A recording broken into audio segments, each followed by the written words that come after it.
Pelagianismo: o pecado original, a graça e a condição espiritual do homem.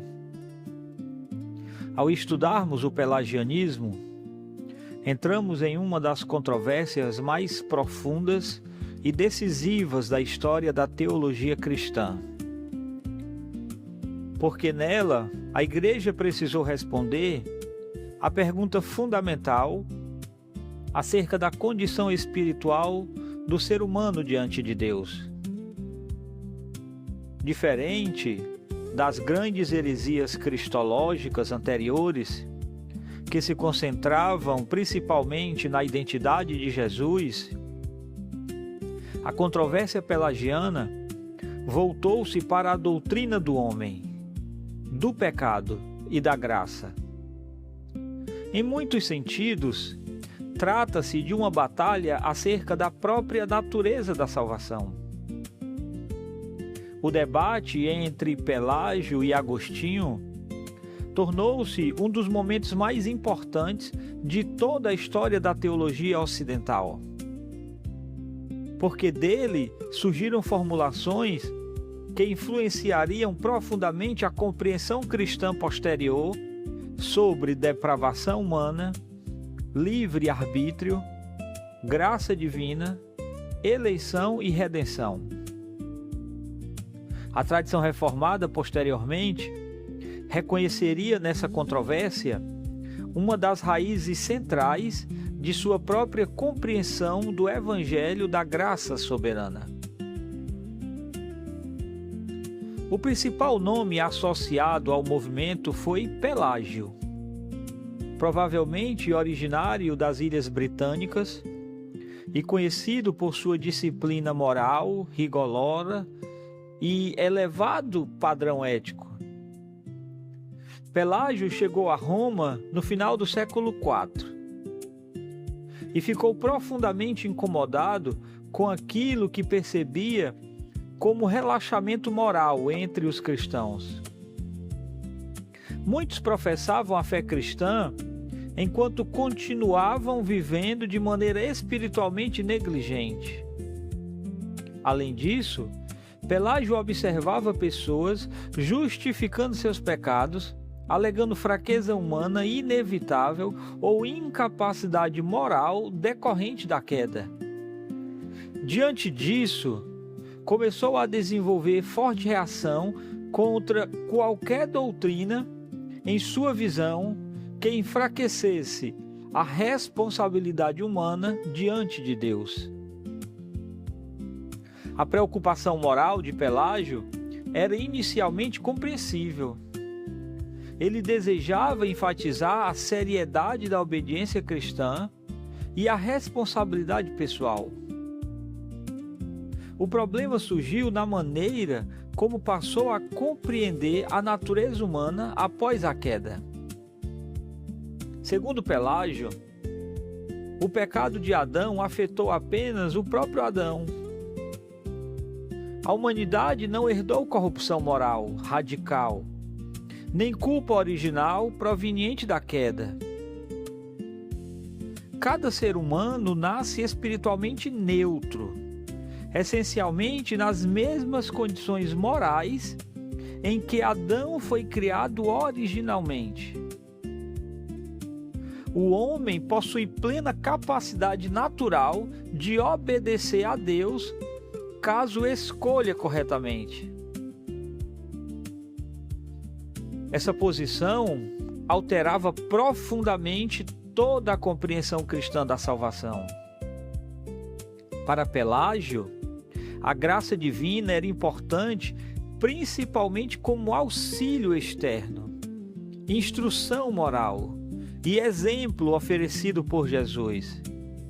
Entretanto, o homem continuava possuindo capacidade natural suficiente para escolher o bem e obedecer aos mandamentos divinos. O livre-arbítrio humano permanecia essencialmente intacto após a queda. A lógica pelagiana tornava-se especialmente clara em sua interpretação dos mandamentos divinos. Pelágio argumentava que Deus jamais ordenaria algo impossível de ser cumprido. Se Deus exige santidade, então o homem deve possuir capacidade real de obedecer plenamente. Assim, os pecados humanos resultariam não de corrupção interior profunda, mas de escolhas erradas individuais repetidas. A salvação dependia fundamentalmente do correto uso da vontade humana. Entretanto, Agostinho percebeu imediatamente o enorme perigo dessa posição. Para Agostinho, o pelagianismo destruía completamente a necessidade da graça soberana e minimizava radicalmente a gravidade do pecado.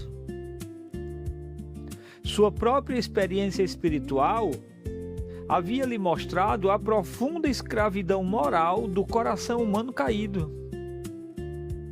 Além disso, Agostinho enxergava claramente nas Escrituras o ensino de que toda a humanidade caiu em Adão e encontram-se espiritualmente morta, apartada da intervenção graciosa de Deus. A resposta dele tornou-se uma das construções teológicas mais influentes de toda a história cristã. Agostinho ensinava que o pecado original não consiste apenas em imitação externa do pecado de Adão, mas em corrupção profunda da natureza humana. Toda a humanidade participou da queda em Adão e herdou condição espiritual marcada pela inclinação ao pecado. Isso não significa que os homens sejam tão maus quanto poderiam ser em todos os aspectos, mas que todas as dimensões da natureza humana foram afetadas pela corrupção moral, mente, vontade, afetos e desejos. A controvérsia girava especialmente em torno da questão da vontade humana. Pelágio afirmava liberdade moral plena. Agostinho respondia que a vontade humana permanece realmente voluntária, mas encontra-se escravizada pelo pecado.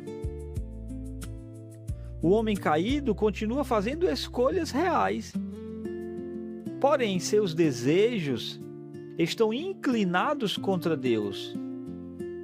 Assim, o pecador não possui apenas dificuldades em obedecer, ele encontra-se espiritualmente incapaz de voltar-se para Deus sem graça transformadora.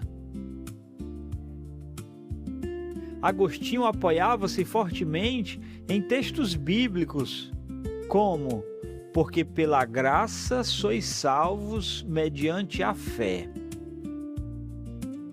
Para Agostinho, a salvação inteira depende da iniciativa soberana da graça divina. A fé não nasce autonomamente do coração humano caído. Ela é produzida pela ação regeneradora de Deus.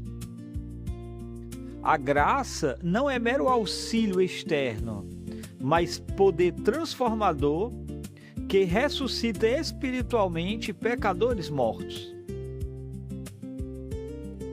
Outro ponto central da controvérsia foi a interpretação do pecado original. Pelágio negava transmissão da culpa e corrupção adâmica. Agostinho, porém, insistia que toda a humanidade estava unida representativamente em Adão.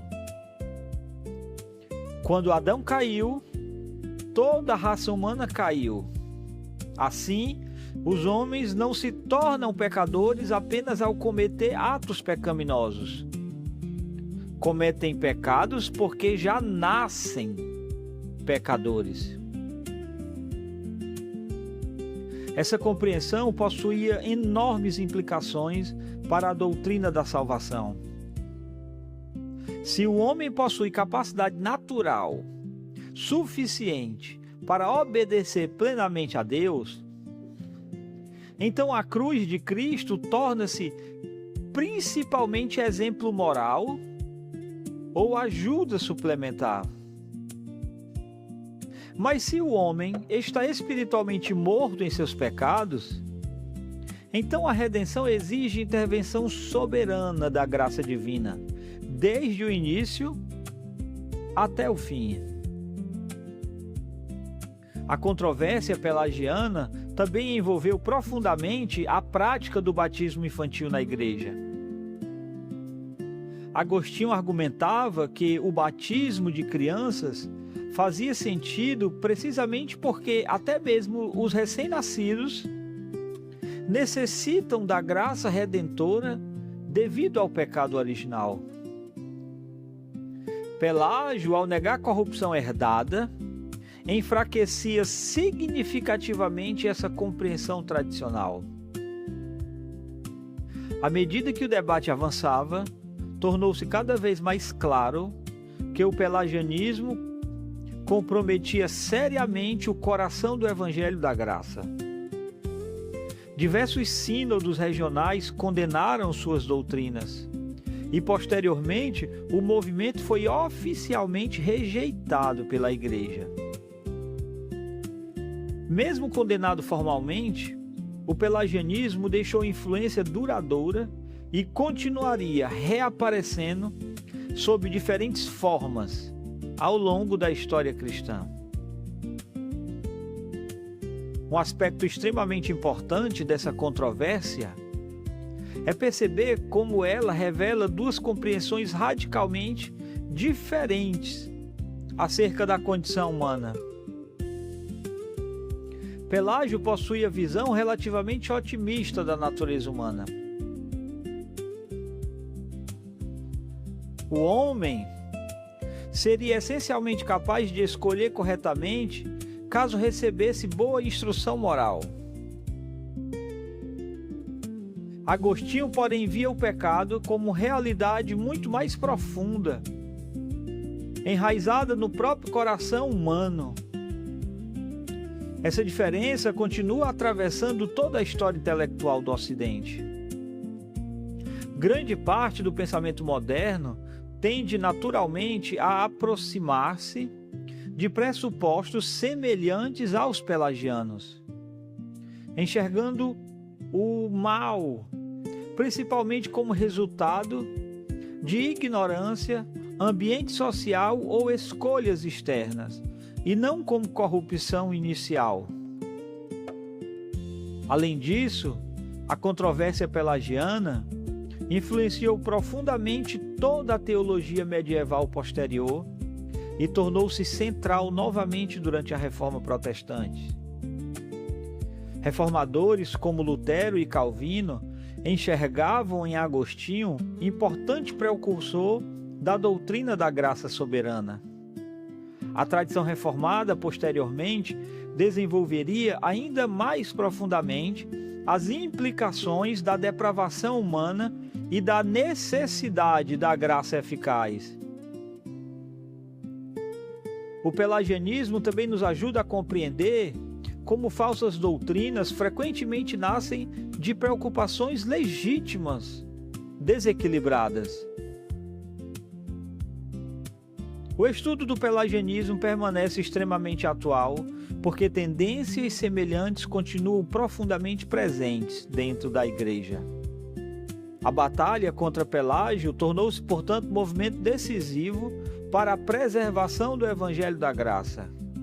A Igreja compreendeu que a salvação pertence inteiramente ao Senhor, porque o homem caído encontra-se espiritualmente incapaz de salvar-se a si mesmo.